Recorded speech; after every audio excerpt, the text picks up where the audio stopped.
Good evening, everybody. Welcome to the Joe and Joe Weather Show. I'm Joe Chaffee. Joe Rayo, my colleague, right, ready, and all set to go. The Joe and Joe Show brought to you by Omni True Value Hardware, your superstore for all your winter cleanup needs. Rock salt, sand, Pelado, mag ice pellets and flakes, and everything else you need to make sure that your home, the outside of your home, is safe and clean, and also the outside of your business. Snow blowers if you need them of any size, and spreaders, shovels, and of course the snow melting products, and tons of rock salt at the lowest prices anywhere in the New York, New Jersey, Connecticut tri-state area. So head over to omnitruevalue.com, 1226 North Wellwood Avenue in West Babylon in southwest Suffolk County on Long Island. And the website is. OmniTrueValue.com. Yes, it is indeed. So good evening, Mr. Rayo. Uh, Interesting day all the way around. And I'm sure that the folks on the chat board are just waiting for your never to be humble opinion regarding what's coming up. So you can have the floor for the beginning of the show today. Well, I still think that while we're in line for some kind of snow, I still think that it's a little early to stick my neck or anybody's neck way out and say, it's going to be a big one. We're going to have a ton of snow. And most definitely that because still, Joe, there are some discrepancies and uncertainties with the track of the storm. We're still waiting to see whether or not we'll get some sort of a teleconnection between two separate systems coming in from the west. And one of those systems is still out over the ocean. We'll see that come on shore in the next 24 to 36 hours. And that certainly will help in refining the path of this prospective weather maker for Friday night into the start of the weekend. So until then, I'm just simply going to say, for at least from my sector, the Hudson Valley, some snow showers around on Friday or Friday night, and then either some snow showers or maybe a steadier and possibly heavier snow. That still is to be decided. Right now, What say you? now you're north and west, so uh, the, the further north and west you go, I think the amounts are going to go lower. This does, to me, look like, should it materialize as it is being advertised in different fashions by the major models, and now the NAM has come into the beginning of its range, also being advertised there, and we have, I think it's going to be basically the coastal plain and points north and east. I actually have a couple of, well, one storm in particular that I wrote about this morning that I'm going to show, on the show tonight here, that might illustrate a bit of an example of what this type of storm, how it sometimes can play out. And sometimes it can play out where half the area gets disappointed, half the area snow lovers get disappointed, and the other half are jumping for joy. I thought that today's, one of the things that when I started out this morning, so the first thing I looked at when I woke up this morning at 5:30 was I looked at I had actually seen the whole GFS run before I went to bed, and I don't think I saw the Canadian all the way, but I did see the overnight run, and then I looked at the 6C run, and I noticed that the uh, overnight runs uh, did what they did, which was basically they were east, and then I saw the European, which came way to the west and pinned the low down just south of Montauk, and I thought to myself that okay, if this is going to really, we're at Tuesday, I figured uh, today's 12Z run was going to be important, and that if this thing was going to start, if we were going to be dealing with something that was going to be deeper and west with all the issues that we've been talking about with the upper air, and you brought up some of the issues that remain, that it would have to be the 12Z run. And I must say that from the standpoint, at least from the snow lovers angle, that the 12Z run did not disappoint. The tracks were all to the left.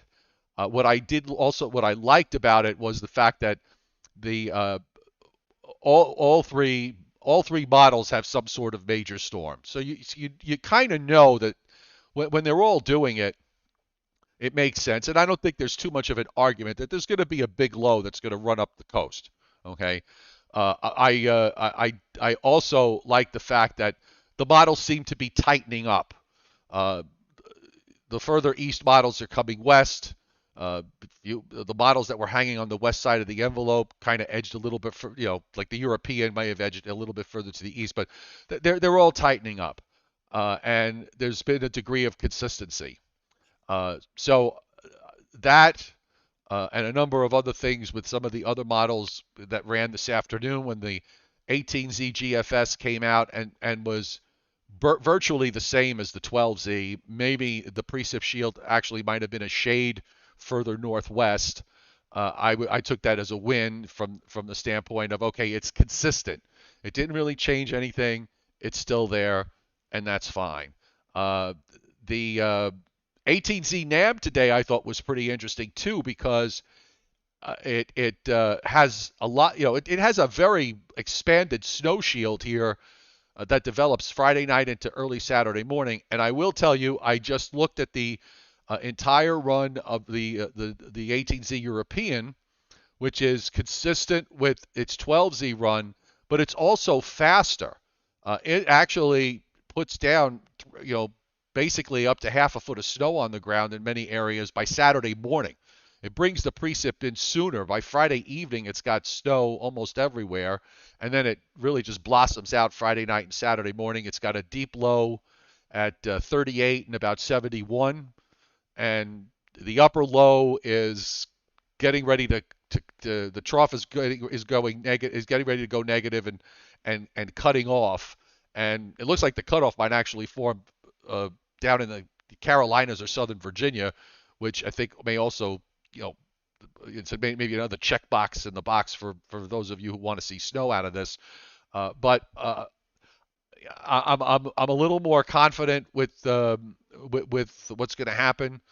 I'm like you. I'm not ready to put my neck out and say, say one way or the other where the numbers are going to be, because that's way too early to do that. But I'm leaning in the direction of a sizable snowfall for, at the very least, say coastal New Jersey down into Delaware, maybe even into eastern Maryland, and then maybe the New York City possibly, but Long Island, maybe in a good, maybe in a solid spot here, and southern and southeastern New England may be in a pretty sizable spot. So a few more runs. We'll put it like this, Joe, and I don't think you'll disagree with this. If we're sitting here tomorrow, and at the very least we're we're at the same place in terms of what the models are showing, then I think the confidence level does go up. It does go up.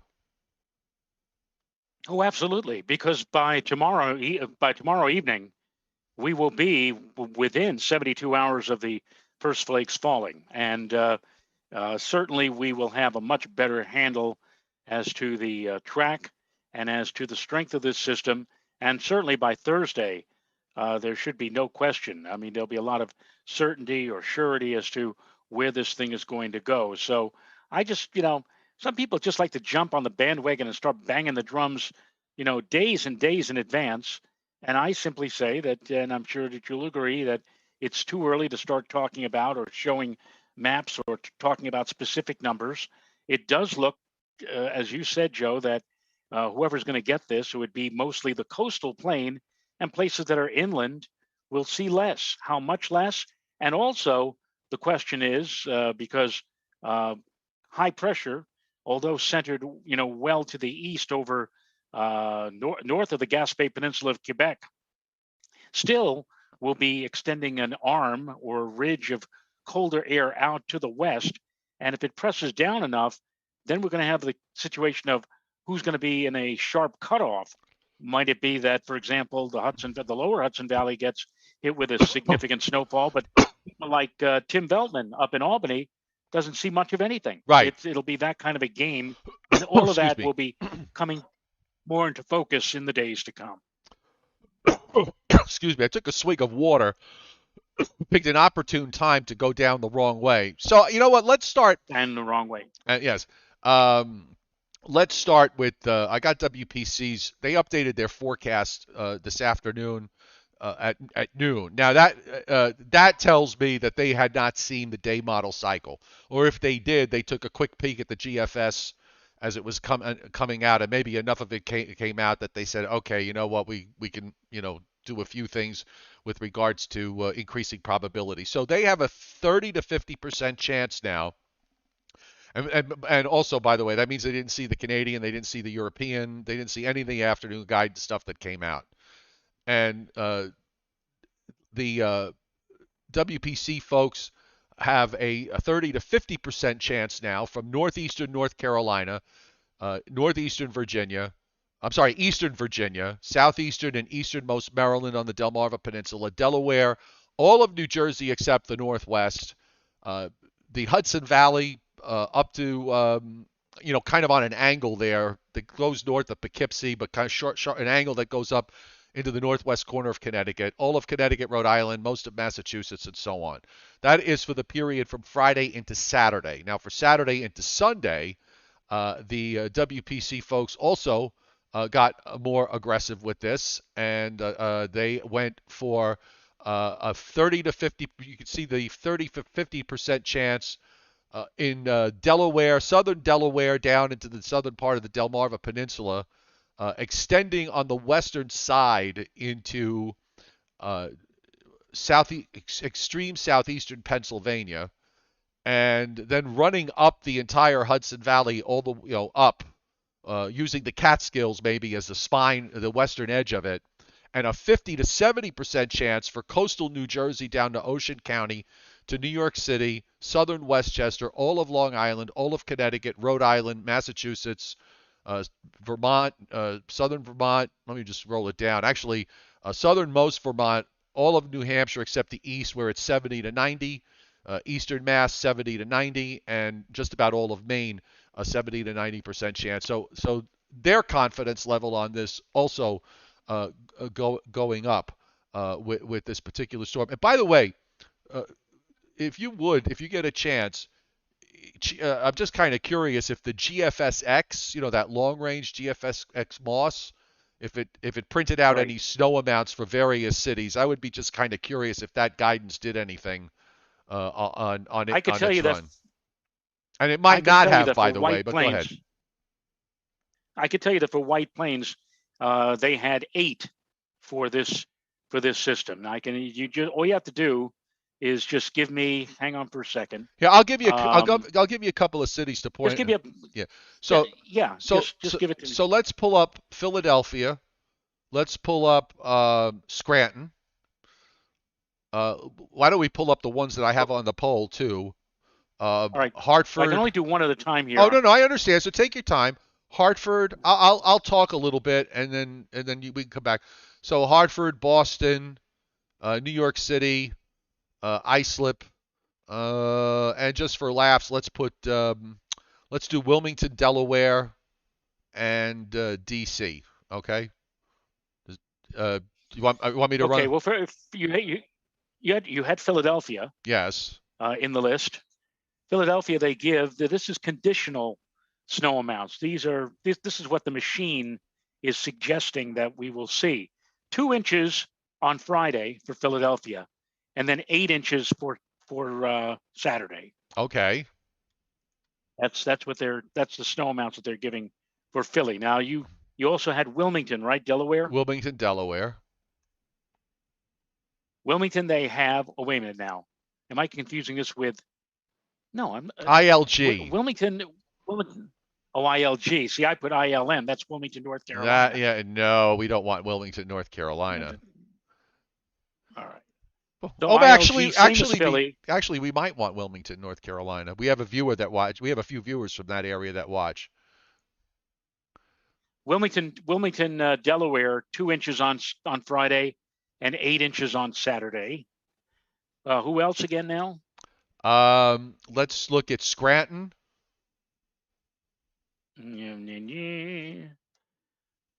Actually, I have Avoca here, which is the same thing. 1 inch on Friday, 6 inches on Saturday. Okay, and they're pretty far north and west, by the way. That's interesting. All right, so let's do New York City. I have a feeling New York's going to be in the same with Philadelphia, 2 and 8. No, New York Friday 1, Saturday 8. Okay, Islip. Islip, or as John Coleman used to call them, Islip. Yes. Islip has 1 on Friday, 8 on Saturday. And uh, Boston. Boston. For Boston, they're giving 1 on Friday and 8 on Saturday. They're shutting everything down after Saturday, it appears, Joe. You said it was moving rather rapidly, and this may be an indication of that. Well, it's coming up. In fact, It's coming up faster. I mean, it is coming up faster. So right. the upper low might briefly. The European kind of showed this today when I was looking at the 3-hour maps of the European, where it slowed it actually for about 6 hours because the upper low comes around. The surface low kind of stops for a few hours and waits for the upper low to come around, and then it becomes vertical with the upper low and lifts up. So, I mean, that may or may not happen, but if that's what the model did, which is why it took some of these models. It took a while for the low to clear out to go up east of Cape Cod. So that's something that we'll have to watch to see if it becomes an issue or not. If you can use the term of storm fulcrum, in other words, when is the tipping scale? When is the storm reaching its peak and then starting to rapidly diminish? I think the fulcrum for this storm right now looks to be Saturday morning at 12Z or 7 o'clock. In other words, we may see a heavy duty push or thump of snow in the after midnight hours of Saturday, carrying over to Saturday morning. But then during Saturday afternoon, things, depending upon where you are, may begin to rather rapidly clear from west to east, and it may pretty well be over with in most areas of the tri-state, except for maybe extreme eastern Long Island by late afternoon on Saturday. And in fact, if this is indeed a very intense system and draws in enough dry air behind it with a gusty breeze or a gusty wind, we might even finish the day on Saturday with some sunshine. Well, I would not. look, I would not be surprised at that. if it comes in like the European, which is almost 12 hours faster, it'll probably go out. It probably will go out Saturday afternoon, or depending on where you're located, it could be afternoon in New Jersey and then late afternoon, evening further up to the Northeast. We'll see. I mean, it's the timing. The timing's still probably a little bit iffy. Okay, so that was it. Interesting to see that long range stuff. Throw out those numbers. Not that it gets them right most of the time, because most of the time it doesn't, but it gives you an idea of where the model is what the model's doing with this, at least. What I will say with these tabular or numerical forecasts, especially on the extended, is it's very unusual. Let me stress that again. It's very unusual in the wind category when you see a value higher than, let's say, 25. Usually you'll see 10 or 15 or 20 to indicate the wind speeds. For Boston, on Saturday evening, this model, this extended outlook is saying 32 for the wind speed on in Boston Saturday evening and 30 on Sunday. So they're really walloping Boston with significant wind. Let me just back up and see what they give as far as winds are concerned for New York City. And for New York City, the winds are indicated to be not overly strong. For New York City, it is predicting 19 on Saturday evening and 14 for Sunday. So this suggests that the storm will begin to curve back toward, let's say, Cape Cod, the islands, and up toward Boston. And as it continues to intensify, really batter parts of eastern New England with some very, very strong winds. So we'll see how that again all pans out. Okay, a couple of things. Joe Rayo's monitoring the chat board, so if you've got any questions or comments, he will be watching the chat board and passing that along. Also, I put up the same poll from last night because I'm curious to see uh, what everybody thinks now that we've gone a day ahead. So we'll just stay with the same question about which cities get the most snow. And also, if you haven't already, the link is pinned at the top of the chat board to download my free meteorologist Joe Chaffee weather app. Uh, it's good for Androids and iPhones, and on the app, among so many other things, besides your local weather and satellites and radars, there is every single snowfall forecast map from Maine to Georgia from the National Weather Service is on there, and they update automatically when the Weather Service updates automatically. So instead of going to each Weather Service page and trying to find it and punching it up, all those maps are up there on the home on the first screen on the app. So it makes it very easy and very convenient so that you can keep tabs on who's getting what and where. And again, the F word, absolutely free. Free, free, free. So I've put up, this is Joe, it kind of reminded me of this. It's not, nothing is ever 100% similar, the same, but this reminded me of, and I'm sure you remember this, the famous half blizzard. What was called the famous half blizzard of January 26, 27th, 2015. And I remember this very clearly because I actually worked picks the Sunday night when we were struggling pretty much with the same issues. And if you look at the way the low is now, at this point, the low is not going to is not as deep as not as intense as the what's being indicated by the models for when it's in this position. But it's called the famous half blizzard because as it strengthened, as it moved up northeast and passed just east of the benchmark eventually of 40 and 70, it crossed over at about 38 and a half and 70 and went to about 40 and 69 or so. There was a very, very sharp cutoff. And by the way, it was a 976 low by the time it got there to 40 and 70. So it's catching up into the depth. But I brought this particular storm up because of the fact that, as you said, and it's going to happen. There's going to be a very, very sharp cutoff here on the north and northwest side. And it's going to be one of these situations where over a matter of a handful of miles, you're going to go from moon dimly visible to a coating to 3 inches to 6 inches, and then up from there, assuming that the numbers do go up depending on the track. And in that case, the line, and I don't remember how far north it got into the Hudson Valley, Joe, but I remember coming out of work at New York City and Manhattan on 42nd and 2nd on the east side, and we had some light snow flurries. And I looked down on the other end of 42nd Street because you could sometimes when it's clear you could see all the way to the Hudson River. Now it was nighttime, but I could see at least through the lights. I could see the moon. Okay, I could see the moon Right. almost clearly just with some patchy clouds. I got into my car and I drove through the Midtown Tunnel to Long Island. I get to the other side on the Queens side, and it's snowing, a bit steadier. And then I drove the handful of miles. I don't think it's more than 5 or 6 miles from there to the Nassau Queens line. When I got to Eastern Queens, just around right before the Cross Island Parkway, and I could see it. You could actually see it as you were approaching it, Joe. There was a wall of white, just Wall. a white wall, Yes. and I drove into that, and I had S plus heavy snow all the way. I drove 40 miles now east to central Long Island in heavy snow all the way home. And I woke up the next morning and I believe I had 21 inches out of it, 21 or 22 inches. It was incredible. But in New York City, if I remember correctly, if you lived in Manhattan, you got very little.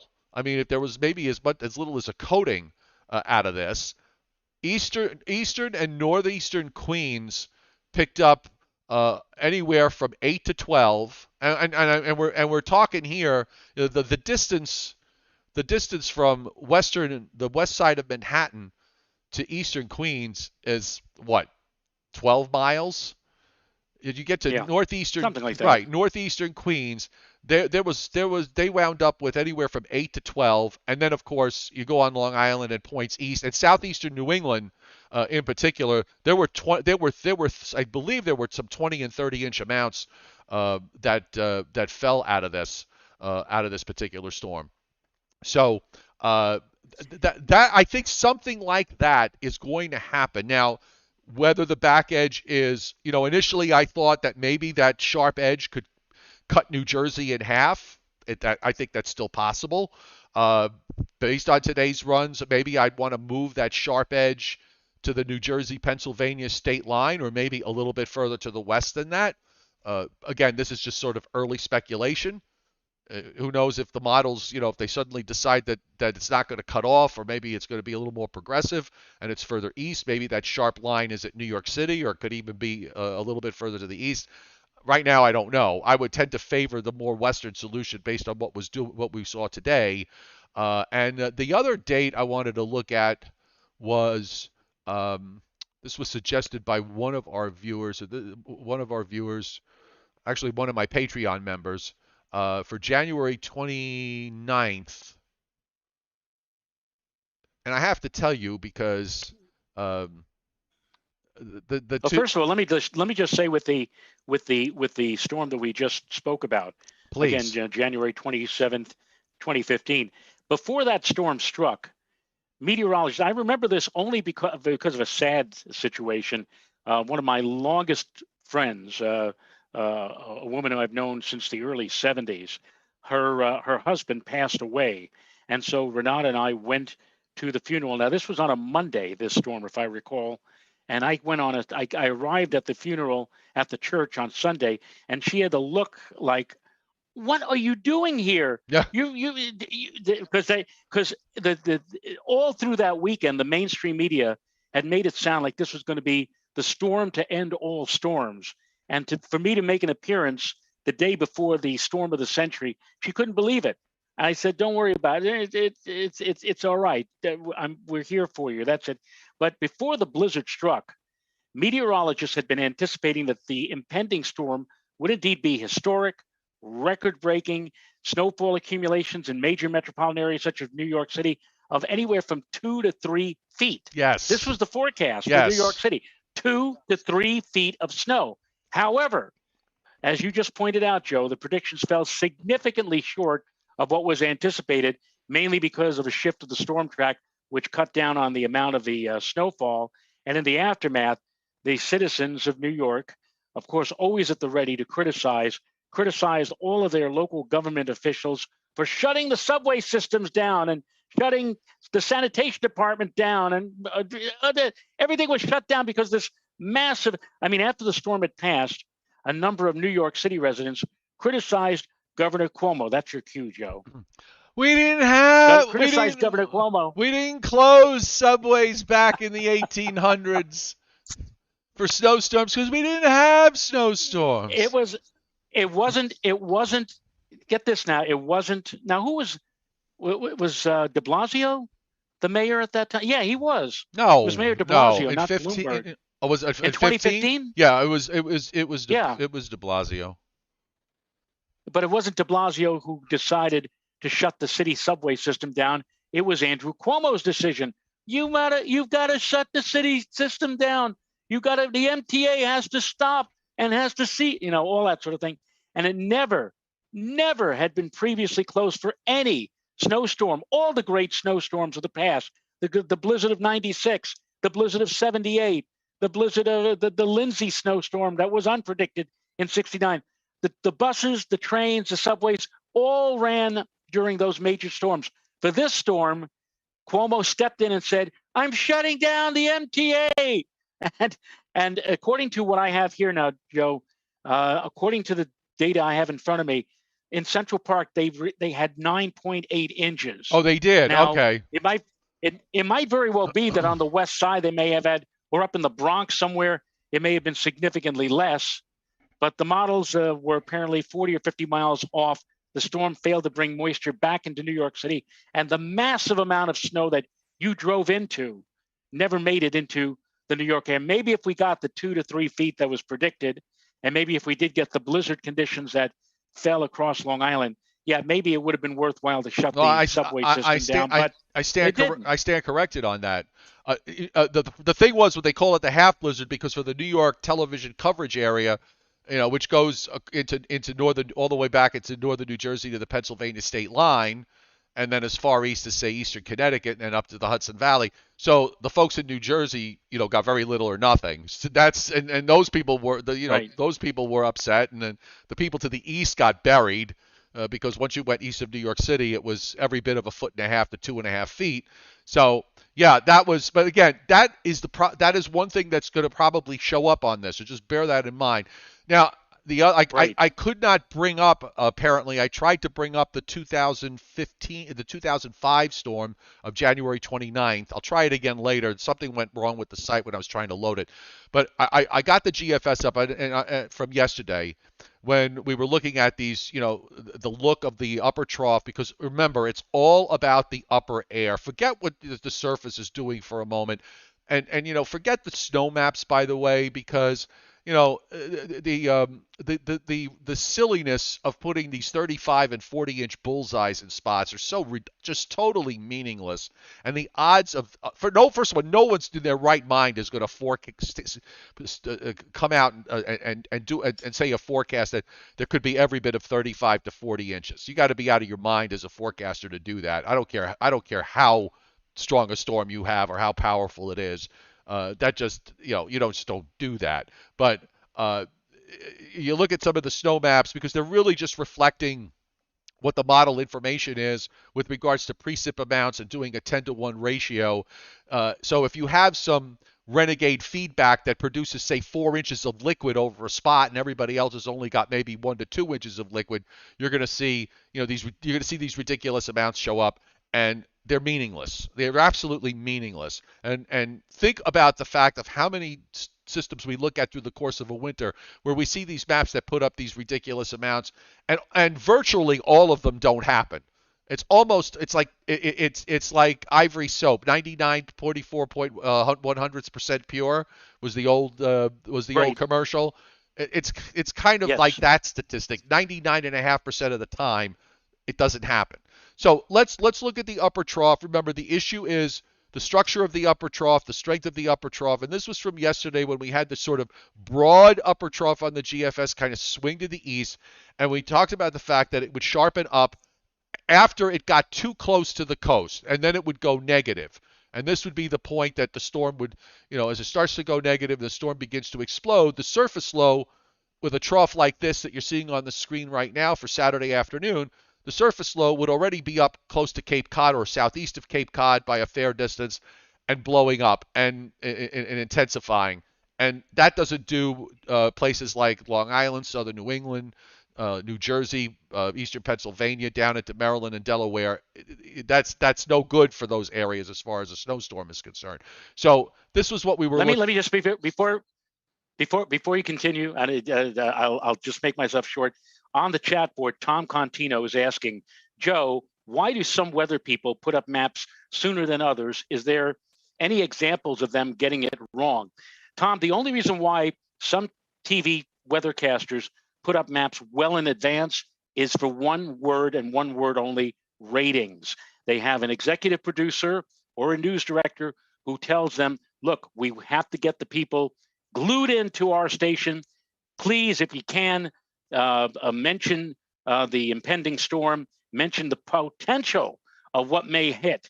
Even if it doesn't look like we're going to get it, but if there's even the slightest chance that we may get buried, I want you to mention it, even though it's like 3, 4, 5 days in advance. In fact, Joe, on Channel 2 here in New York, CBS, they have just implemented something new that started apparently yesterday, this week, and that is that they now refer to their weather as the first alert weather.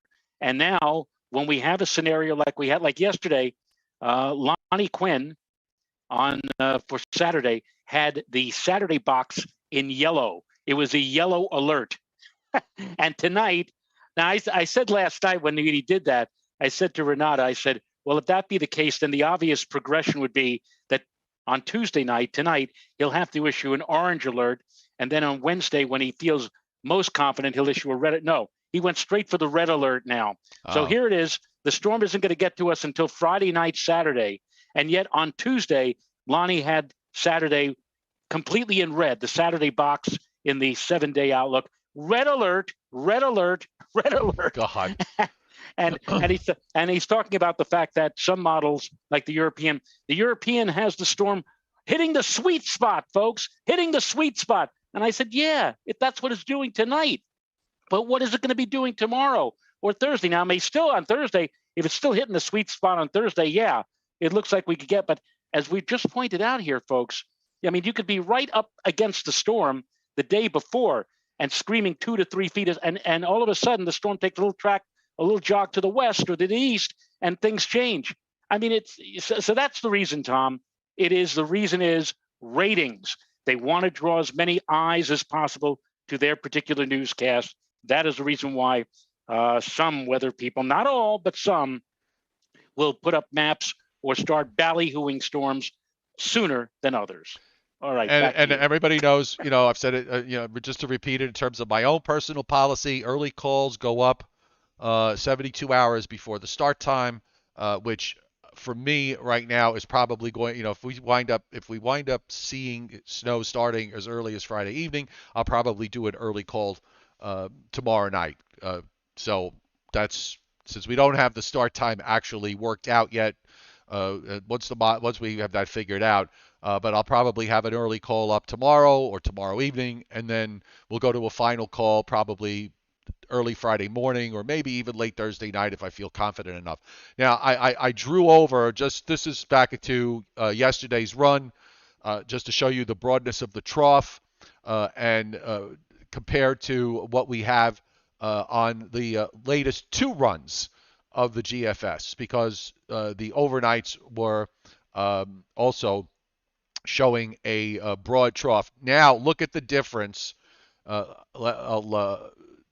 The old run, look how the the lines that I drew, that represents the upper flow of the jet stream. And it's got this sort of gentle, bottoms out and then gradually starts to curve to the northeast. The trough axis was already, from yesterday, was already moving into eastern Ohio. So that when all the sharpening was going to happen, it was going to happen further east. Now, when we look at the new run, not only look how sharper the trough is, uh, but also because now the upper trough is almost in a neutral position on the GFS, running from Chicago to just east of New Orleans. But more importantly, take a look at the bottom part of the trough, that V shape, the V shape that is setting up with the upper flow. You're getting a much sharper south-southwest flow on the bottom of that trough, and then it sharpens up and starts to go negative right when it's along 80 degrees west, which is where you normally want to see this happen. Because if it happens sharpens too far west, then you have a coast hugger. If it's too far east, it's going to be offshore.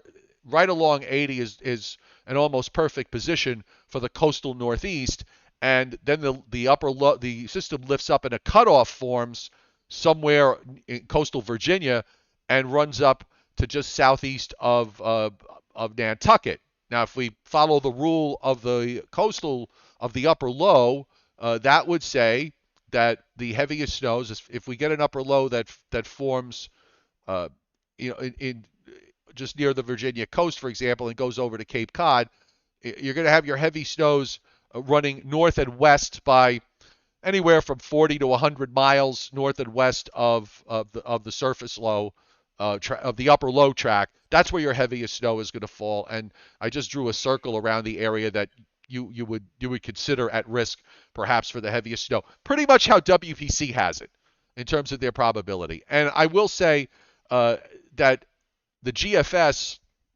with what it did, which was, it was a big step up from what it did yesterday. Take a look at the European, which was the deepest of all the models. The trough on the European axis is actually going neutral west of Chicago tomorrow afternoon on the old run. And I looked at it compared to the 18Z, and the 18Z is this is actually the new one. I'm sorry, this is the 18Z, and the trough is actually going north south, further west than it was earlier. I'll go back to the 12Z, and we'll take a look at that because this way we can go out further. So between the old 72 hour and and by the way, there's a 6 hour difference at the 72 hour because we got the new run, so another 6 hours went by. So here it is on the old run. It was sharpening up, but not quite as sharp, but it cuts off in North Carolina, right along 80 degrees west. A cutoff forms in North Carolina. We actually have south-southeast winds in the upper atmosphere, which it brings in a ton of moisture. And then the cutoff lifts up. It takes the track from North Carolina to probably just east of Cape Cod, and we're in that zone north and west of the upper low. Of all the model runs today, this was the one that was the most robust. And they were all robust. The GFS probably the least, and the European and the Canadian also went right back to what it did a few days ago, which was same idea. In fact, it has an even deeper low. I mean, it was just really mind-blowing how deep the low is. But it's doing the same thing, cutting it off. Actually cuts it off in western North Carolina. You see the cutoff there forming. We've got those southerly winds at 18,000 feet at 500 millibars. The cutoff swings to the coast, passes offshore, and then goes just to the southeast of Cape Cod. Again, same idea. Up to 100 miles or so, or 120 miles or so north and west of where the upper low tracks. In the case of the European, the storm is so intense and so tight that it's going to pull in everything to a degree. And I'll go close up on the surface here.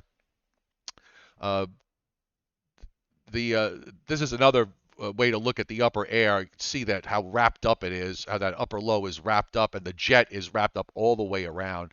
I'm going to be curious, Joe. We should tell we also. I'm going to bring up the F-gen on that because it'd be interesting to see what the F-gen looks like. But here's the surface low, which is almost vertical with the upper low. Look at this. It's got a 952 low. That's like a Category 3 hurricane out there on the Canadian model. But again, it's so tight. Normally in a storm that, say, if it was down 980 millibars, which is an intense low, or in the 980s, your snow shield would be probably much further north and west than it is. That dark blue heavy snow, because it's so tight and everything's pulled in to where the center is, your very heavy snow is over central and eastern Long Island, eastern Connecticut, Rhode Island, and on up into Massachusetts. It just sort of grazes just offshore New Jersey. But if it's this intense, you're going to have that thing. It's going to pull together like a tight little ball. And I go back to the whole conversation with regards to the western edge and that sharp cutoff, and that has to be what somebody's going to be in that zone, in that sharp cutoff, and the Canadian model shows that very well. Right, and I just went on to share my screen. You were talking about the F-gen. All right, let me hold on. Enlarge. I got to switch. I'm not sure if I should enlarge or just keep it. I got to switch you over here. Hold on. Okay. Let's switch you over. And okay, go. It's all yours. Okay. All right. Well, this is 7 p.m. on Friday. This is the 18Z, the intermediate run of the NAM. And I found this most interesting, Joe, because if this is correct, and if all of the atmospheric energy is where the heavy duty snows are going to be, check this out. This is again 7 p.m. on Friday. This is, whoops, sorry about that. This is 1 a.m. on Saturday. And now look at this on Saturday morning, 12Z, 7 o'clock. There is hardly anything, even over Long Island or coastal Connecticut. All of the good stuff seems to be out to sea. And now aligning itself, I could see I could see now why, in one aspect, why the GFS winds are so tremendous for Boston. And I don't even want to know what's going to be happening on Cape Cod or Nantucket or Martha's Vineyard with this kind of setup. This is 18Z on Saturday. Look how fast everything is moving. It's already off well to our east and northeast. And by the time we get to 7 p.m. on Saturday, everything is now moved up into down east Maine. What this translates into, I'm not exactly sure.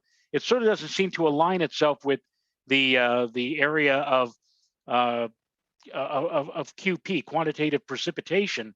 But again, we're still a few days away, and maybe we'll see more of an adjustment of where this is the 700 FGen. But it seems that a lot of the real potent energy with this system is going to be to the east and northeast of the greater New York area. I'm And sorry. again, what this means, Which model? Which model are you looking at, by the way?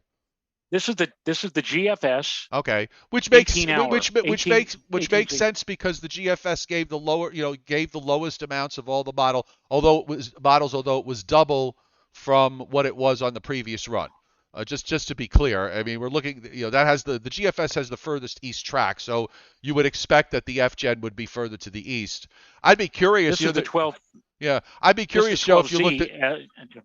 No, I was going to say I'd be curious when you're done with this. Look at the European FGen and take a look at that. Well, the European F. Now, look, before we do that, let's switch over because the GFS. I always look at 700. Let's take a look and see what the 850 is, because that's what the European shows, the 850 FGen, and you could see still it's mostly off to the east. This is the 12Z run of the GFS, but you can see that a lot of the FGen on the 850 millibar level is also to the east, a lot of the atmospheric energy. So now what we'll do is we'll go over to the European, and let's take a look here. Lower dynamics. Now this is the 850 FGen on the European model. Come on, whoops. Where are we? Oh, I see what happened. We're on the 8. This is the 18Z, the intermediate run of the European. Let's move it to the 12Z run. So here's Friday. And again, wow, now there are bands here of energy over the New York area and Long Island. But again, the most potent area of Omega is out over the ocean over here to the east. And then it very quickly rockets it all the way up past Maine and up into New Brunswick, Canada. So as I said before, maybe about 10 or 15 minutes ago, I think the fulcrum, the time frame when we're going to be seeing maximum effects from this storm in the tri-state area, based on all the models that we're looking at right now, will probably be 7 a.m. on Saturday morning, which means that if you play it out, 6 hours after that, with still some precip winding down, and maybe 6 hours or 8 hours before, that would make it midnight. So it looks like, Joe, this could be a midnight to noontime event, midnight Friday night to noontime on Saturday. And again, all bets are off right now as to wherever you happen to be in the tri-state area as to who's going to get what in terms of precipitation. But I think in terms of the timing, based upon what all the models are showing, that the time frame to watch for the peak or maximum activity will probably be 7 a.m. on Saturday morning. The that would kind of go along if I had to use my imagination to sort of extend the 18Z European, which has it snowing here, by the way, by Friday evening. It comes, if it comes in faster, it probably goes out faster. We still could wind up with the same amount. I'm sort of trying to rectify in my mind where, if it comes in faster with respect to what's going on with the upper features and how that all matches up. That's the one thing that I'm kind of a little off. I got to think that through. But I was pretty impressed with what I saw with the 18Z European, because at the very least, it was consistent with the. Hang on, I'm trying to get rid of somebody. Remember, and I don't want to accidentally. You know what? If one of the moderators, if you can find that, she's on the Margalita Floriotis. Get rid of her. If any of the moderators are on the board, just get rid of her. And she doesn't belong here. So anyway, I gotta have to try to rectify it uh, in my mind. Maybe if I could figure out how those two things connect. Also, I don't know, Joe, if you could see because we had a super chat hit. I can't see who it is. So whoever it was, if you could identify yourself on the chat board again, just type in the chat something in the chat that says you did it, and so we could say thank you right to you. Okay, unless you could see who it is because I can't. I can't. I did it so far back. We've had a lot of people post on the chat board in the last, and that would make some sense, Joe, because right now, at least on my screen, we have 626 people who are watching. And thank you all who have hit the thumbs up button. 219 likes right now, and I guess climbing. Oh, it was Diego Salvatore. Diego, thank you very much for hitting super chat tonight. Most appreciated. Thank you so much. Okay, so let's do a few other things with regards to what's going on. I know Tom Contino, you asked about putting up the 18Z European on the screen.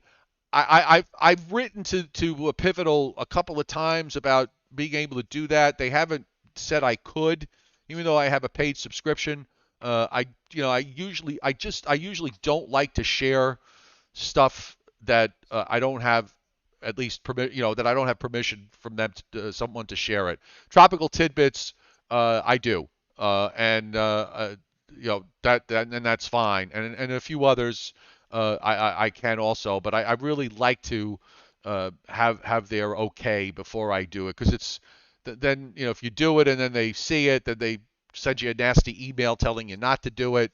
I'd rather do it be upfront about it rather than just uh, commit the sin and then ask for forgiveness. Let's put it that way. Because I know they always say it's easier to ask for forgiveness than ask for permission, but I kind of like to do it with this. I want to do it the other way around.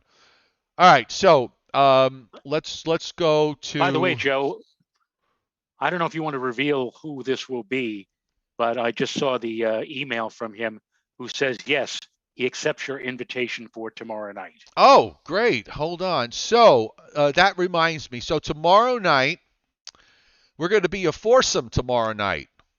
I know I said yesterday that Bill Goodman was going to come on tonight, but something came up and he wasn't able to make it. So tomorrow night we're going to have Bill Goodman and it's going to be the Joe and Joe and the Bill and Bill show. We're going to have Bill Goodman and Bill Corbell on. So we'll have 4 boxes. And Wow.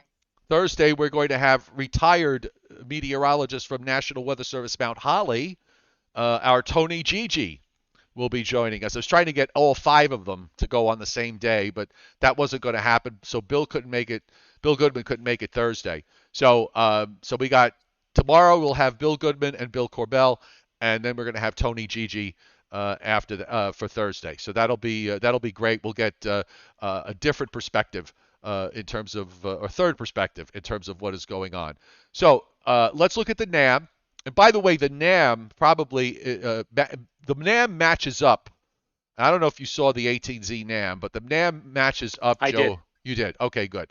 So the NAM matches up with the European tonight in terms of where the position of the surface low is at 1 o'clock in the morning, which was as far as the NAM went. So let's take a look at that because the NAM argues for and by the way, the NAM has already put down 2 to 3 inches of snow by midnight, by 1 a.m. on Monday. One of the things I'm having a little bit of trouble with respect to the precip shield in this, Joe, is I'm questioning how real or how much precip is going to fall from this snow that gets generated from this dying Arctic front that's coming southeastward on Friday. And you see it there across upstate New York and Pennsylvania. And then you start to get the surface low, which forms east of the Florida coast, oddly enough, because you don't usually get storms that form in that position to move north. I mean, you do on occasion. Usually when they form down there, they go out east-northeast, and you never see or hear from them. But this one is moving right northward. So here we are. This is at 1 a.m. on Saturday. So now the snow area I kind of get why the snow area is getting enhanced after 7 o'clock. I'm just questioning some of that lead precip. But the NAM is very robust, and this is really kind of what the 18Z European looks like. The surface low is sitting out at 32, almost 33 north and 76.5 west. You've got snow down into interior South Carolina and interior North Carolina.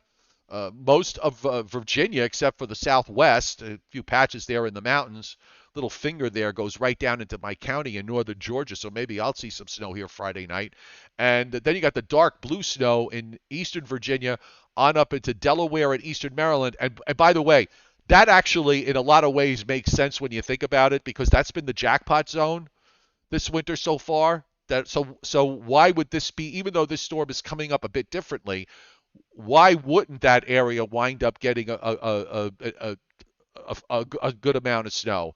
Because it's actually in a good spot for it because it's going to catch the deepening. If the low is this far south, it's a 996 low when it's sitting down there southeast of Wilmington. It's going to catch the most of the deepening as it moves up northeast as it heads toward 970 pressures and below, possibly when it makes it up north of 35 degrees north. But I don't know. I'm not. How do you see this in your mind in terms of how this is evolving? Well, we just saw on the FGen map where the GFS and where the European had most of the atmospheric energy out over the ocean. They started out down here and immediately splattered this region here with all of the omega for after midnight Friday night into early Saturday. Now I want to show you the 18Z.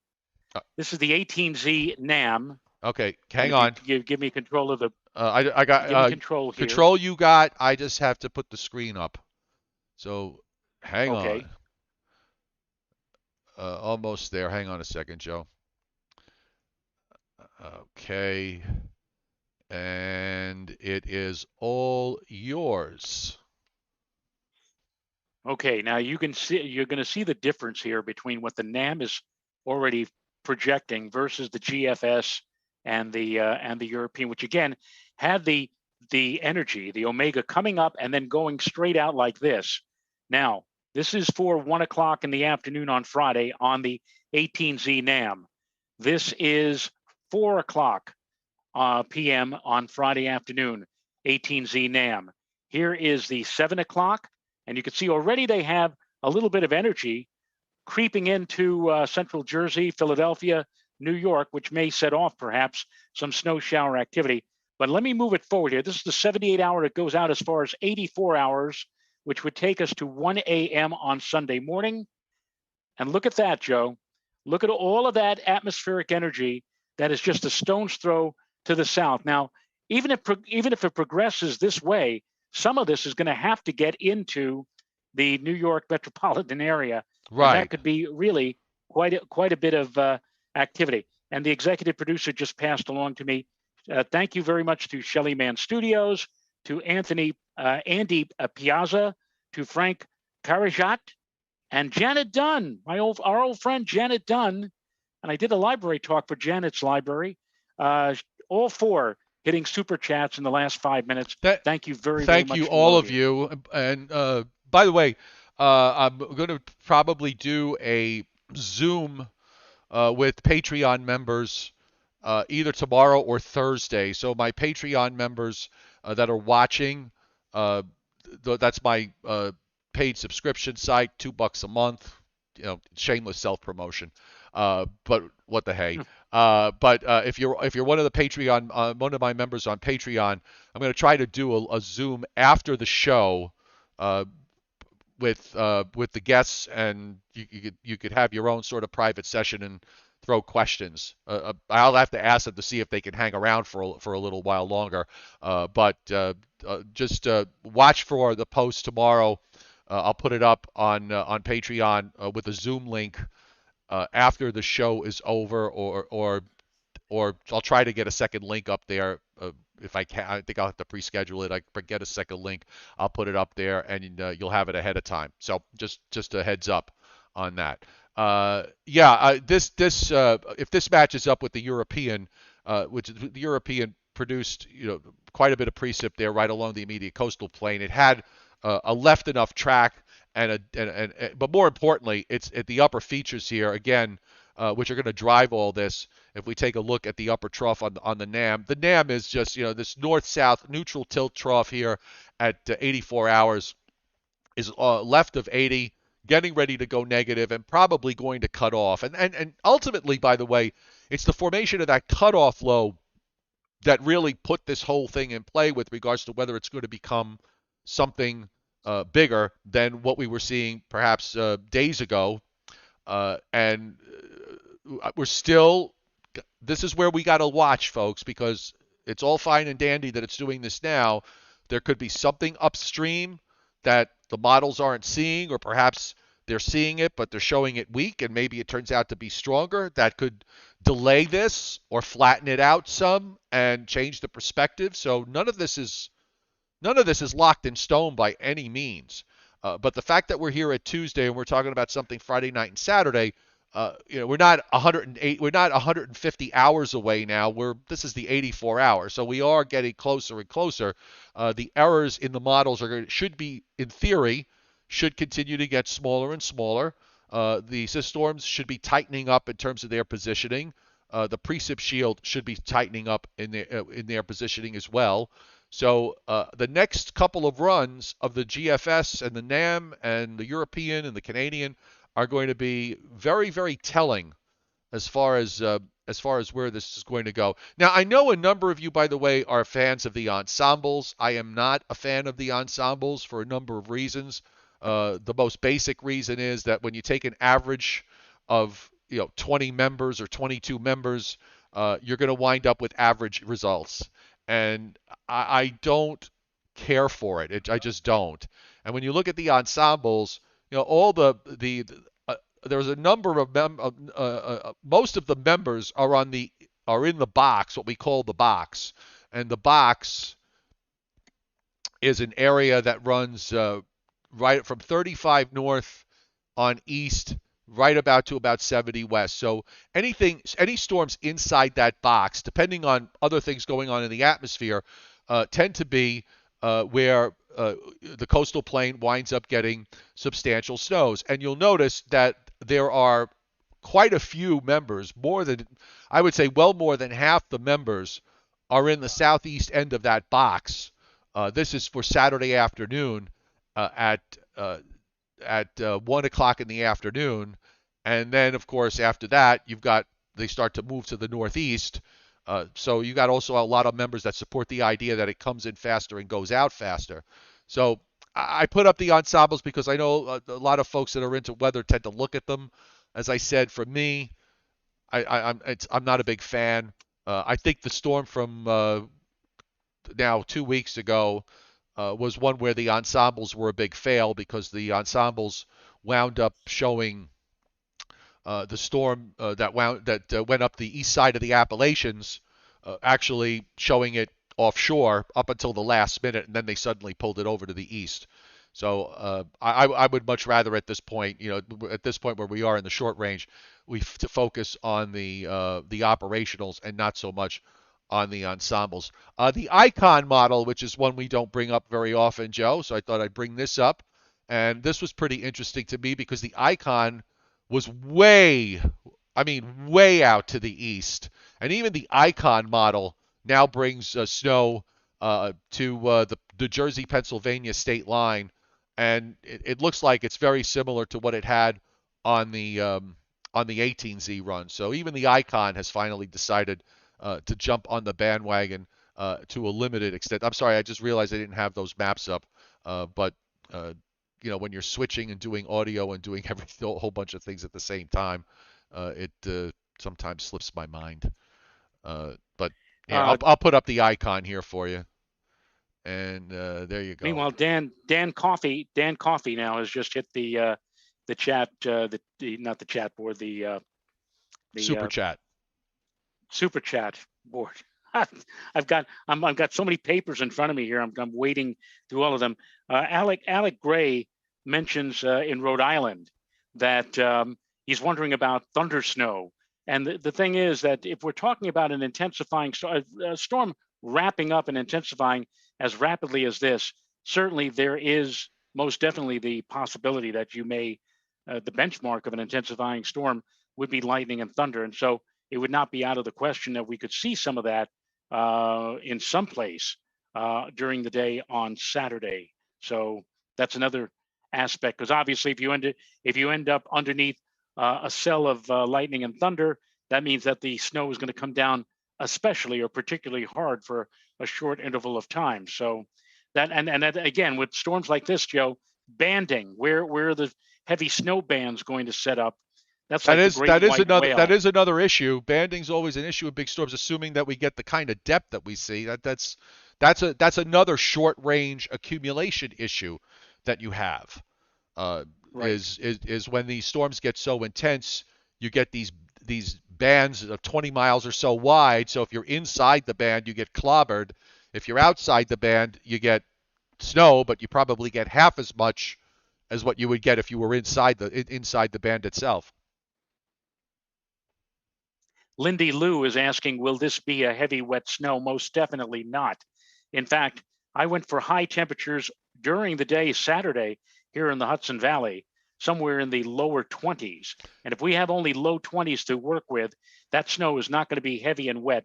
It's going to be that puffy, powdery type of snow, which at the very least will make it a heck of a lot easier to clear away if you have a snowblower. Unlike what we went through 2 weeks ago, where I woke up on that Monday morning after 3 inches of snow and a half to 3/4 of an inch of rain on top of that. I woke up to spackle on my driveway. That is not going to be the case with whatever snow we see out of this on Saturday with this storm. Total, I'm total agreement with you. It's going to be, and the reason why it's going to be in the low to mid 20s. And by the way, I think it's going to be in the 20s. You're going to see 20s drain all the way down through New Jersey, except maybe right along the immediate coast. But I think you could, even at the coast, I think you're going to see 20s. You have you look at where the isobars are coming from. They're coming Right. from northeastern Canada and going all the way around. And we mentioned this yesterday, by the way. I'll get that wide shot up of all of this. Let me go to the U.S.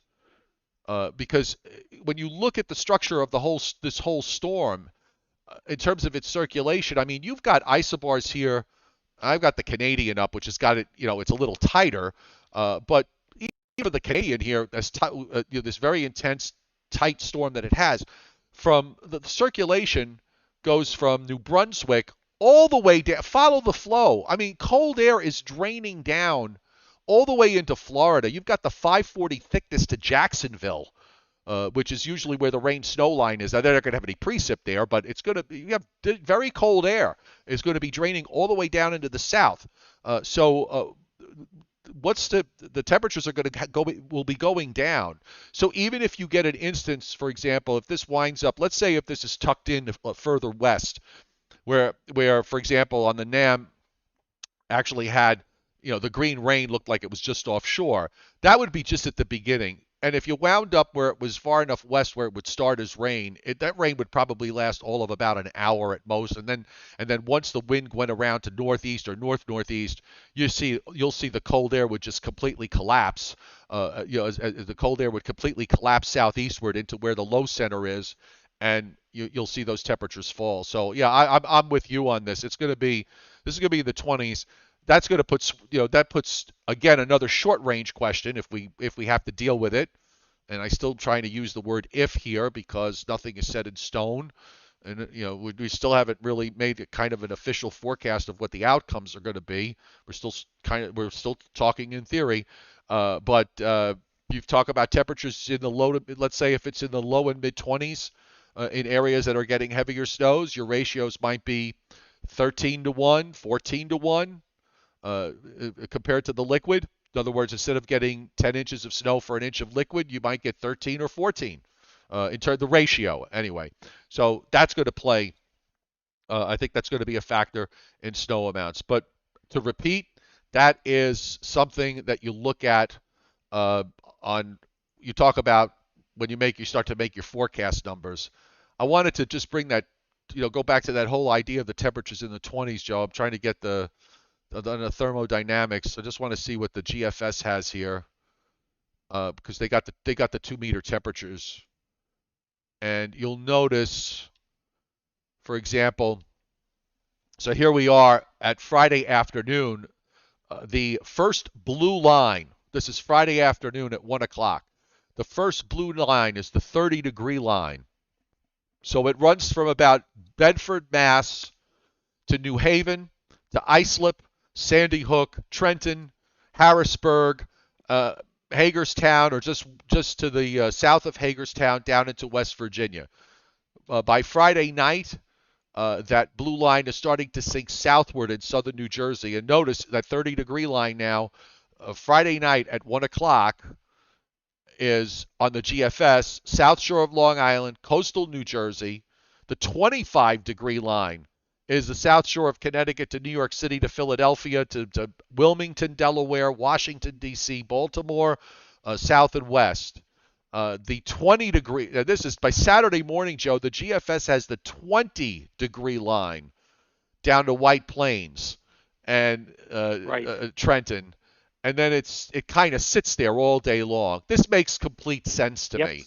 Uh, Yep. that and Tom Contino, I remember the other day when you asked about, if you're still on tonight, you asked about the position of the high when we were talking. Actually, it was more than the other day. We were talking about that other storm that we were dealing with, and I'll bring in the.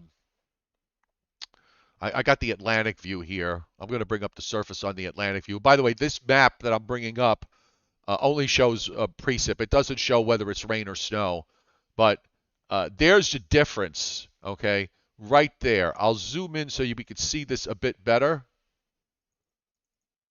And I assume I did put the maps back up. Yes, I did, thank God. So here's a zoom. Here's a zoom of this. We can even do a few soundings. That'd be exciting. But it's you have a high.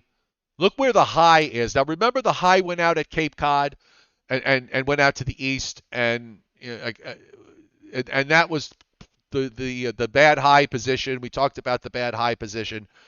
Here's your flow. Look at that. Your flow is coming up from northeastern Canada right down the eastern seaboard, and that is very, very cold air that's up there. You've got thicknesses that are down in the 492, 486 range.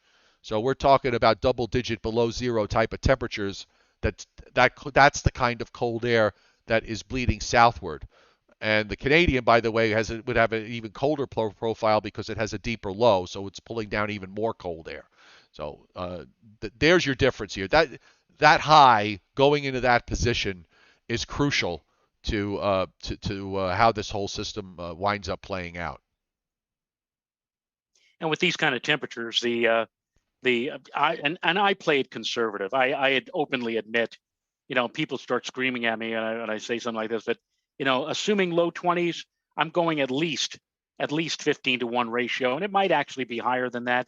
I wish that somebody had done a study on clarifying temperatures.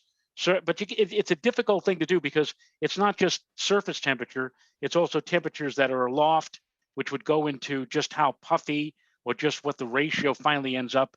But assuming that temperatures are in the low 20s, given at least a 15-to-1, we normally go 10-to-1, 15, and yeah, it might even be like 17, 18-to-1. I reserve 20-to-1 for when we get, and I can't even remember the last time we did this, but if we ever found ourselves in a significant storm setup where the temperatures were only going to be in the upper or middle teens, then I would say, all right, 20-to-1. But that happens so infrequently here in the New York metropolitan area. It most definitely is going to be a lot puffier than 10-to-1. We talked about that yesterday with the 13, the winter of 13, 14, and 14, 15. Every single storm we had temperatures in the teens to near 20. So they were all 20-to-1 Right. ratios, and we had some really big snows in that stretch too. By the way, that was Right. we were talking about the half blizzard before. The half blizzard temperatures were the upper teens to around 20 degrees. It is, and that probably led itself to why they were going for 2 to 3 feet. They probably said, "Oh my God, the puff factor is going to be off the wall, and that's why they may have doubled the normal ratio for snow. It's been a long while since that happened, but yeah, that would be a good reason to do so. By the way, uh, Ruthless Goat on the chat board earlier, because he's our friend from Loveland, Colorado. I saw that he had some snow. I saw your message here that you sent me, and it suddenly disappeared. Let me see if I can bring it back up. Um, uh, let's see. Oh, here we go. He said that parts of eastern Colorado got over 2 feet of snow last night. See map, and unfortunately, there's a map. Okay, let's see. So let's take a look, because we do like to look at some of the other places. So we're going to take a look at what's going on in northeastern Colorado. We love it. Share the love. Yes, and we love it when Colorado gets early and late snowstorms. We absolutely love it. We just absolutely love it. But some of the numbers out in his area, including 26 inches in Bethune, Colorado, 12 miles northwest of West Kansas, 27 inches. Sharon Springs, Kansas, 21. Burlington, Colorado, 20. 6 miles south, 18. 4 miles south of Burlington, 18. 5 miles northeast of Stratton, 17. Burlington County, 15. I'm sorry, Burlington, Colorado, another number from another spot there. 10 miles southwest of Kirk, Colorado, 15. So they're getting some snow, and that's good. And I imagine that a lot of those places, that's probably above normal, because usually this time of year in January tends to be on the drier side for you on average. So it's nice to see, Ruthless Goat, that you are catching up to some degree to some of the folks in the Mid-Atlantic states, because their snowfall in the Mid-Atlantic states is running, in some places running, and back through the Tennessee Valley. We talked about that the other day, where they're 200 to 300% above normal. Meanwhile, up in Albany, Joe, I was reading a post from the Weather Service in Albany, 12.3 inches so far this season. 12.3. Wow. For Albany, and they should be and up around 30 for the season so far. Right. Well, don't forget, a couple of years ago on the first day of December, they had 22 inches in one big heap on one big storm. So now that was feast, and now it's famine. And I'm not even sure whether or not any of the most significant snows are going to make it as far north as Albany, but they can always hope, those who are snow lovers up there.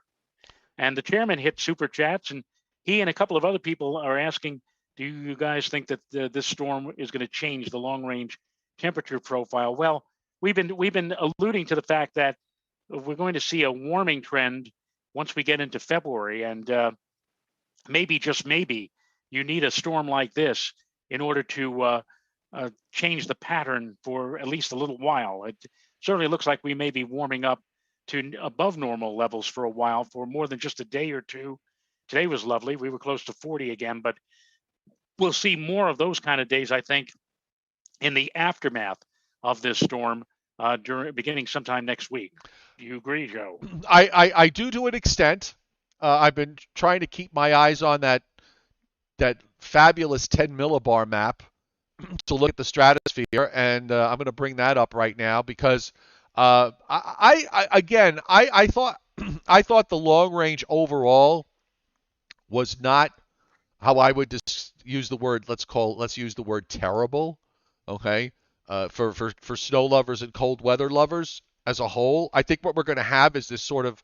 I think we may wind up, Joe, with something that's on the progressive side, where everything's moving west to east. We're not going to have. We're going to have an NAO that's going to be slightly positive, but not crazy positive from what I looked, and also the PNA, which is going to be a little negative, but it didn't look like it was going crazy negative.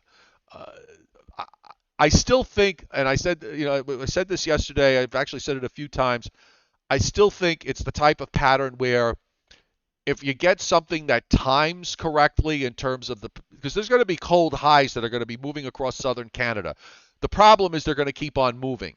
So you're going to need energy to come out from the Pacific to sort of time with those highs as you have cold air around, where those systems start to move into that cold air just before the cold air moves out. And the longer range on the GFS kind of illustrates that. But I want to look at the whole thing with the polar vortex, which I thought was kind of interesting today. The polar vortex starting out right now, it's sort of sitting there on the north coast of Greenland. If you follow the flow, those lines, they're going from Siberia across the Arctic Ocean, the frozen Arctic Ocean, into northeastern Canada. And this map, this is Tuesday, January 25th. So it's today. And we watch the polar vortex going through the rest of the week and into the weekend. Now you'll see what starts to happen. It pulls up as we go into next week, kind of wraps up a bit to a tight little ball, and then this would argue, pulling up the cold air more into Canada and not so much, and not in the so much in the eastern United States. But interestingly enough, Joe, as we go into the second week and beyond, the polar vortex, and it showed it yesterday, it's showing it again today, it starts to stretch, and the trough drops back down into eastern and central Canada and into the northeast. And look at the flow here in the long range. Siberia, across the Arctic Ocean, into north central Canada, right down into the northeast. So this kind of says to me that, yeah, we're going to go into a temporary break period, but you wonder whether it's not going to last very long, and that we may revert to maybe we revert to back to this pattern to an extent. And that brings me to another thought, and see if you agree with me on this in terms of what you remember. But back in the day, when you and I were just slightly younger than we are now, say 20 or 30 years ago, there used to be more of a calendar match to the winter. In other words, you'd start to see it get cold through December, and the colder air would, in theory, come into December. But what I had observed for a number of years was the fact that you'd be in this sort of pattern from November into December till about the middle of December. And then right around or just before Christmas time, it was as if a switch would be flipped, and you would go into a pattern that would last for about 5 weeks, whatever that pattern happened to be, whether it be a very warm one or a cold one. But you would go into that pattern for about 5 weeks. Then it would switch. Then that pattern would break down for maybe a week or two. And then you'd get into mid-February, and then the primary pattern would come back for the next period, which would take you from mid-February to, say, mid to late March. And that was sort of the rule. This was when I guess we didn't have extended summers through the month of September, where we've been seeing the autumns here starting later and lasting longer, and the winters in general starting later and then lasting into April, or sometimes even to early May in some places. Well, what if this? I'll put this on the table. December was a very warm month from beginning to end. Let's say that December in a way was sort of an extension of autumn, and that the switch was flipped on January 1st. So what if we've gotten these 5 weeks or so, 5 weeks of this primary pattern which has been cold. That pattern breaks down for, say, a week to 10-day break, or maybe, let's say 10 days to 2 weeks at most. And then maybe around mid-February, it trends back to what we had for the month of January.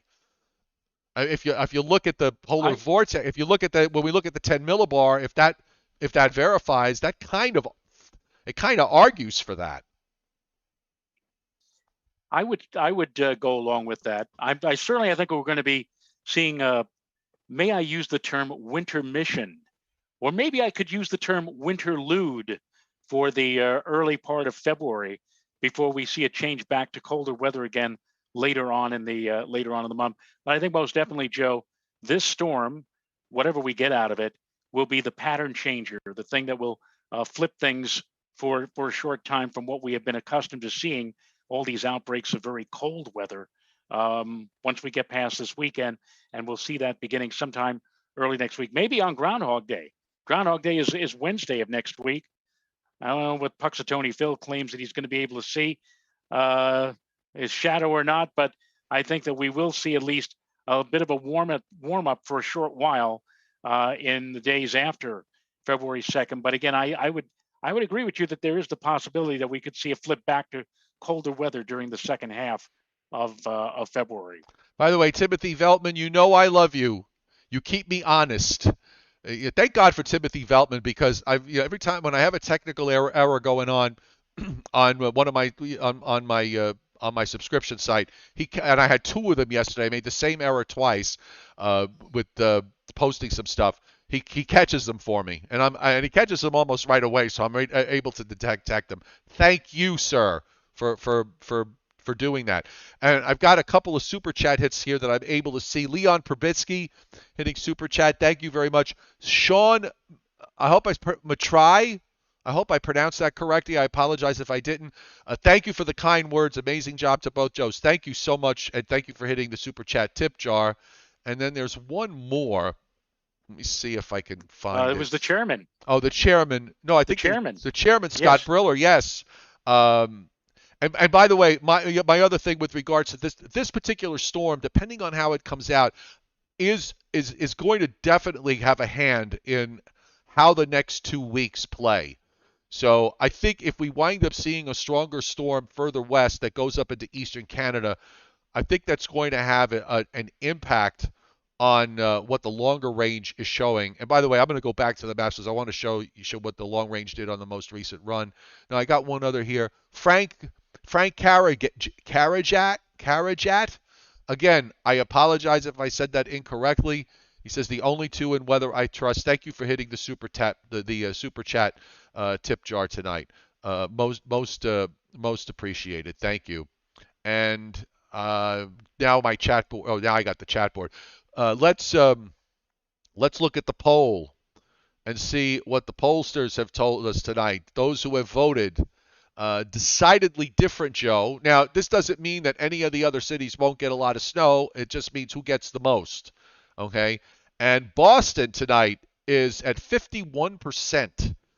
So everybody's kind of looking at the runs and kind of thinking Boston, Southeast New England, maybe even parts of the eastern half of southern New England getting the jackpot zone. I think that's a legitimate that's certainly a legitimate way of looking at this forecast-wise. Hartford 16%, New York City 27% for the New York area lovers, I'm sure, and Scranton, which pulled up the rear yesterday, is at 6%. So if you believe in it being a contrary indicator, Scranton, you better head out for the milk and bread. All right, let me go back to the long range. We're doing a lot on this show tonight, by the way. Let me go back to the long range. Yeah, we're going into our. We're hitting 90 minutes here. Oh, you know what we also have to look at, by the way? We have to look at the plumes. Oh, le plumes. Le plumes de la Briosky. Yes. Sorry. So when I'm done with this, Joe, let's do the plumes, and then we'll go from there. We could even take a sneak peek of the NAM, which is on its way out now. Isn't that exciting? Okay, so let's look at the surface, even though the surface on these long ranges are meaningless, but I thought it does show a couple of things.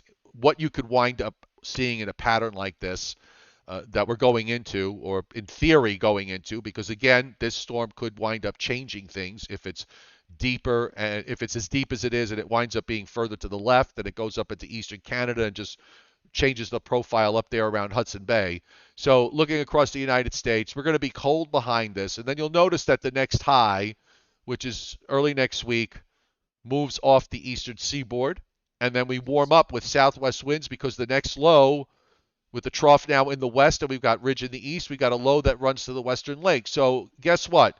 If we put down a lot of snow in about a week's time, it'll all get washed away by this cold front.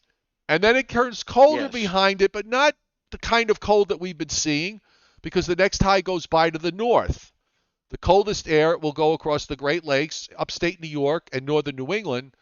And again, now you have a strong high in eastern Canada, and the model brings out a low out of the Gulf states, and this one goes up the west side of the Appalachians.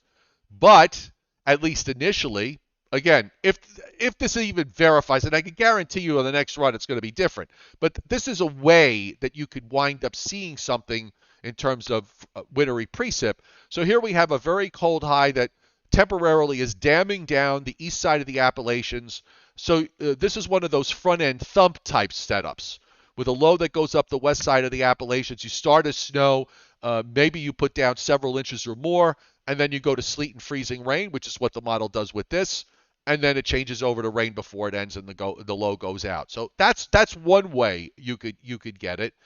Now, after that, you'll notice that there actually is a colder high that the model brings down. Whether that verifies or not remains to be seen. And then it's got, it invents something off the East Coast that comes up in a really strange way. It goes up northwest out of the Gulf, and I mean, that I don't believe at all. So I don't think it'll work out that way. But the idea that you got another cold high coming down toward the end of the period suggests, when you look at it, when you look at the upper air, that you do have the model struggling with the notion of trying to hold on to this idea of a ridge in the west and the trough in the east, because it's actually got the trough in the east and the ridge in the west at the end of the period. And that would match up with what the polar vortex is doing, by the way. So again, it's not going to be, from what I see, Joe, I don't see, this is not going to be something where it's a blowtorch every single day for 2 weeks. There's going to be variability. We're going to have warm-ups ahead of whatever weather systems go by that make it mostly rain, and then it turns a little cooler. It won't turn very cold. It'll just turn maybe seasonal for a day, and then start to warm up again ahead of the next system. Uh, that's sort of how I'm seeing it. Yeah, I would agree. I would agree. And yeah, for all the people who are asking, is this going to be a pattern changer? Well, maybe in the very short term, not a long term pattern change, but enough so that after we go through whatever we get on the weekend, that we should see some warming during the course of next week, which would go well. We get a lot of snow, and those of you who don't have a good snow shovel or a snow blower and you want to get rid of the snow, nature may be able to help you out with a warming trend sometime next week. And now I see the plumes on the Le screen. plume de la Brioschi. So let's see. Let's see. I got the two. So I have what's up here. All right. This is the 21Z plumes. So they actually go out to Saturday. This is 96 hours. So it goes out to Saturday 12Z. Okay. So that's 7 a.m. Saturday. So I'm going to punch up. Okay. I'm going to punch up a couple of places. Now it looks to me that there are I think 26 or 27 members of the plumes. So not all of them have run. So this is not this. Usually when you're early on in an event, that's what happens. They don't really show you everything. I have maybe I don't know what city I have here, so I'm just bringing up. Let's start with Islip and see what magic it has in Islip. Okay, so again, the plumes, Joe. This is Friday night into Saturday morning. By Saturday morning, it has almost. This is for Islip. It has 4.29 inches on the ground in Islip. In New York City, it has 2.5. Long Branch in New Jersey. Again, a lot of members are missing here, so I would say at least looks like half the members are missing. 3.82. So we're only, instead of maybe getting an average of 26, it looks like we're only getting an average from about 13. In a station that's southwest of Toms River, it gives over 5. Atlantic City, which continues to be the snow capital of this area at the moment, with their seasonal snow total over 17, 2.95. Philadelphia. Let's look at the western edge because we talked about that. Philadelphia is at 3.37. I think it's important that we look at Allentown. Allentown in Pennsylvania has 1.98. So you can see the amount. It's really tail off as you go north and west of Trenton and Philadelphia. Just west of Trenton, we've got 3.26. Let's just look down at Washington, D.C., Baltimore, and take a look at what that area has. Washington, Poughkeepsie D.C. has 2.15 Okay. at by 7 a.m. on Saturday. Washington, So 3.6. Dover, Delaware, 3.75. Wilmington, and I'll just do Wilmington, and then I'll do Baltimore, and that'll be that. Wilmington is 3.1, and Columbia, which is just southwest of Baltimore, is at 3.45. So again, with half the members missing, we're seeing the kind of numbers we're seeing. So I don't think we really I don't think it really lends a lot of value here because it's so darn early. Right. And you And see, they're all the graphs are climbing, and apparently reaching a peak at 7 a.m., which is what we've been saying, that 7 a.m. will be the time when all hell is breaking loose. And after that, we'll see hopefully everything diminishing. Although I have seen not a few people on the chat board wishing, Joe, that we would have a storm similar to the blizzard of '78. Which, if that were the case, we would have snow falling from like 6 or 7 in the morning to 4 in the afternoon the following day. Or the blizzard of '96, which started at 8 o'clock in the morning on Sunday and didn't stop till 5 o'clock in the afternoon at my house on the next day. I drove in it and I drove in it and drove home in it because a certain person didn't show up until 5 o'clock on Monday, and I had to work the I was going to say that. You just know. You remember. and the first I was livid. The first thing that happened was, instead of heading for the weather center, he headed for the break room where the food was. Yeah, exactly. I could not have been. The stories we could tell. Oh, folks. I know. That brought back some lovely memories. I literally worked. I wasn't alone, by the way. Norm Devoskin was with me, and Neil Avignano was with me, but I maybe got like 2 hours sleep that night, and my truck, the 4-wheel drive, decided to go on me that night as I was trying to drive to the hotel room, which was not expected. Okay, so I had no 4-wheel drive on my way home. By the way, the NAM is only out 32 hours, so it's really not going to tell us anything. We really need to see. We need to see from 60 hours on, and that's not going to be out for a bit. And, we've already run an hour and a half here, so I think we could switch over and do. I think I have Briller Jeopardy. I have to look, so just bear with me for a moment. John Charles on the chat board a while back. John Charles asked, "Were either one of us ever in the situation where the news director or the executive producer told us to play a storm up?" I will speak for myself and say that never happened to me in the 21 years I was at News 12 Westchester. My news director was Janine Rose. We all who worked for Janine, she was the atypical news director. There are news directors who will call you at 2:30 in the morning and say, "You got to get in here now." Janine was kind of like, "Joe, I'm sorry to wake you, but Joe, we have a problem. Could you possibly come in?" We knew Janine as Aunt Janine. She was a very, very nice. And as far as storms like this is concerned, she would tell everybody in the newsroom the following: "Joe is the expert here. We follow what Joe says. So we don't play up anything. We just listen to what Joe says." And I was so lucky and so fortunate in my TV career to have somebody like that as my supervisor for 21 years. And so I didn't have to go through what some others go through at other TV stations where they say, play it up, we need it, the ratings, never had to go through that with Janine. I can say for myself, in my, let's say when I was working down south, that wasn't an issue.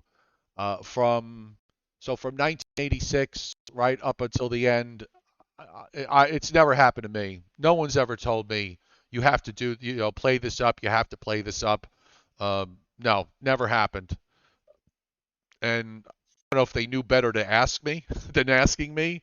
But I Let me worked put a post. I worked for several news directors along the way, Joe. They weren't that.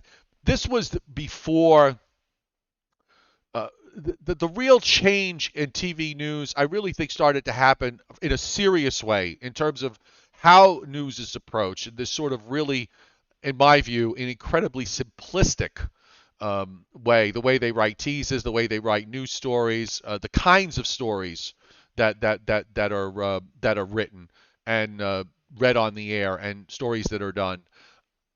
It really took a turn sometime, I would say probably around 2010 or so. So the news directors that I had, because I had a period there where I wasn't working on a regular basis, where uh, where I really didn't have. It wasn't, the environment wasn't like that. The newsrooms were still doing what I would consider more of a news show than some of than what passes as a news show now, which is mostly crap. So it is yeah, it never happened to me.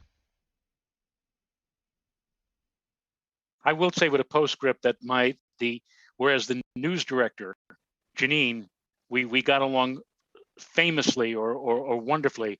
The assistant news director, who thought he was actually the news director, he and I were not on a very good Yeah, level. there's always one of those in every station. There's always one of those. Exactly. Yeah. Exactly. All right, let's do a little Briller Jeopardy, and we'll call it a night. Because, like I said, we're not going to have the NAM out all the way or far enough, and we're getting tired and punchy. So, Joe, this is just one question. There have been 7 snowstorms of at least 20 inches in New York City Central Park since 1869. Can you name the 7 years in which these storms took place? That's not fair, because we know, for example, the blizzard of '78, we know that New York had over 20 inches, but they didn't measure properly. They measured on the top of cars, and that only had 18 or 17 inches. Yeah. The most recent case, of course, was the storm of January 2016, where we set an all-time record with 27.5 inches. And let's see, the blizzard of, not the blizzard, it was not a blizzard. 1947 had 26.4 inches of snow. There was one, I think, which one was it? Did we have, was the case of like in 2006? 2006 we had 2006 ring, yes, 2006 ring is a winner. I'm sorry, did you mention a couple of other years? I got distracted by a technical issue that I had to take care of. 2006 40 Go ahead. was one of them. 2016 47, 2016, 2006. Did I say 47? I think you said 47. 47, 2006, 2016. Of course, the blizzard of '88. That was 21 inches. So you've already got 4 of them. There's 2 left. 3 left. 3 left. Did 96 go over 20 inches in New York City? 96 is on there. Yes, that's correct. That's 5. And the remaining, all right, the remaining 2 storms are in the same year. Wow. Can you imagine that? 220 inches in one season. That's amazing. Was that the Snowmageddon year? Was it a 20? Well, let's see. Was that the Boxing Day? Was the Boxing Day storm one of those 2? Yes, it was. So it's 2010. And the one that there was one earlier in the year. February right? February 25th, 26th, 2010. And right. December 26th, 27th, 2010. So he had 2 20-inch storms in that year. But remember, I call that the Bloomberg blizzard. But remember, Joe, it doesn't snow anymore. That's right, it doesn't. I mean, if you look at the years, just of those 20-inch, and I can tell you, I know for a fact, having lived out there in Long Island, there were many more. There were at least double the number of 20-inch snowstorms on Long Island than occurred, more than double, might have been even triple, that occurred in New York City. So especially where I was in Long Island, which was Suffolk, I lived in central Suffolk County. So I caught all sorts of storms. I caught storms that the back edge was 10 miles away from me and got a foot to a foot and a half. I caught storms where the back edge was to Nassau County and got 20 inches, and the city didn't see a flake or an ice pellet. So there was some very interesting weather phenomena that occurred during that 20-year period from 2000 to 2020. And by the way, uh, it'll be interesting to see where we finish this winter in terms of total snowfall, because if we wind up with a below normal year, that would make 3 out of the last 4 with below normal snowfall. So this storm actually is pretty important from the standpoint of putting some numbers down, since we're at the 25th of January, because the city's only had what, 6, I think, for a total so far. So the normal now is 30, so the bar is set higher. But when I use this calculation, when I talk about this, I always talk about it in terms of the average snowfall in New York City being 30 inches, because that's really pretty close to the average going back to 1869. If we don't have an above normal snowfall year this year, this will be 3 out of 4 of below normal snowfalls. That hasn't happened since the 1990s. If we do have an above normal snow year, that would make that 2 in a row, and that to me continues the upcycle that we have been in, that I believe began around the year 2000, and at least up until now, in theory, still continues. So if we wind up with an above normal year when it's all said and over, I believe that upcycle, it remains intact. If we go below normal, it might put it in jeopardy. But if we go above normal, because in that above normal cycle that we've had over the last 20 years, we've had 2 years, twice where we've had back-to-back below normal years, but that's it. 06, 07, and 07, 08, and then most recently 18, 19, and 19, 20. For below normal years, because last year 2021 was above normal. So uh, interesting to see what the second half will bring, because we're almost getting ready to start the second half of winter. Correct, which will happen on Thursday. Astronomical winter, February 3rd will be the midpoint, which comes usually within a day or so of Groundhog Day anyway. So, all right. Any final I'm done. thoughts?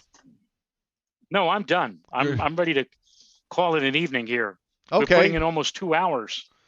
Well, It's amazing. well, let's let everybody know that our fabulous sponsor here on a nightly basis, our wonderful sponsor, by the way, is Omni True Value Hardware, and they've got spreaders. I'm sorry, they got snow blowers, 24 and 30-inch blade snow blowers. I love the color of those snow blowers, by the way. Spreaders, shovels, mag ice pellets and flakes, Pelado, uh, one of the best snow melt products around.